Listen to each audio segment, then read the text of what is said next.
now we have our filleted salmon right here.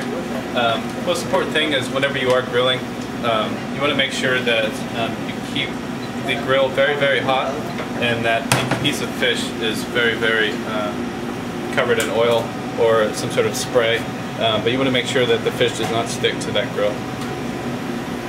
So if you look at the grill here, you can kind of see that the white part, that's letting me know that that's the hardest part of the grill, and that's where I want to put this fish. So to complete this dish, what I've decided to do for the accompaniment is I've got chanterelle mushrooms, which are an awesome springtime mushroom that comes out of mostly out of Oregon.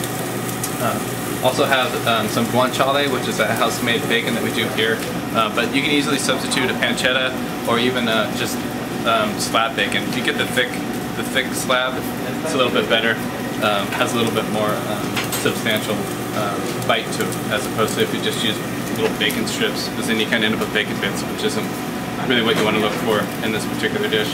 We also have fresh garbanzo beans and Swiss chard as well. A little bit of shallots in there as well. So I just took a little bit of butter and just kind of slowly cooked everything down. And that will be the base of the dish for the fish. What I did in the back is I took some huckleberries, which is also another Pacific Northwest item that grows in that area. I took some of the Pinot Noir and just let the huckleberries and the Pinot Noir reduce down the juice from the berries, in addition to the Pinot Noir concentrate, so it gets a little bit thicker, and then that's what sits on the plate as the sauce. So I'm going to go ahead and flip the fish. You can kind of see it kind of getting a little bit black on the bottom there. That's exactly what you look for. Once again, as long as you got the grill nice and hot and the fish is nice and oiled, it'll be easy to come off the grill. So all I'm doing is I'm just trying to get a little color on that side and get a little crosshatch. I'll pour a little oil over the top.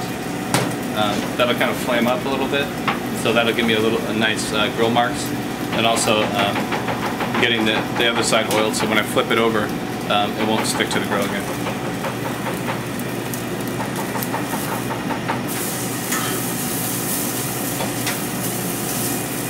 There's salmon. A lot of people overcook salmon, and it's all to your personal preference. But to me, salmon is best with a little bit of redness still inside of it, so it keeps its moisture and makes a really beautiful fish.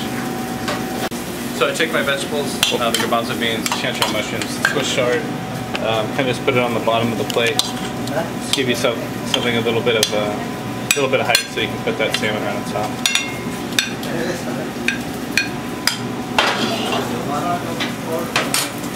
Then I'm going to take my salmon right off the grill. Place it right on top.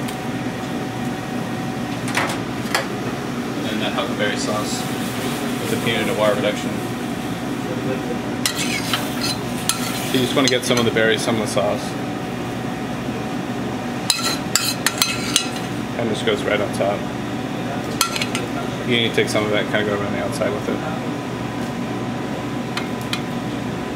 There you go. And that's what I would eat when I'd be pairing Pinot Noir. I like to go take food from the Pacific Northwest where the wine is grown and kind of implement the food from that region as well. And this would be a perfect springtime dish. Something to allow you to take your barbecue outside and have a little bit of fun.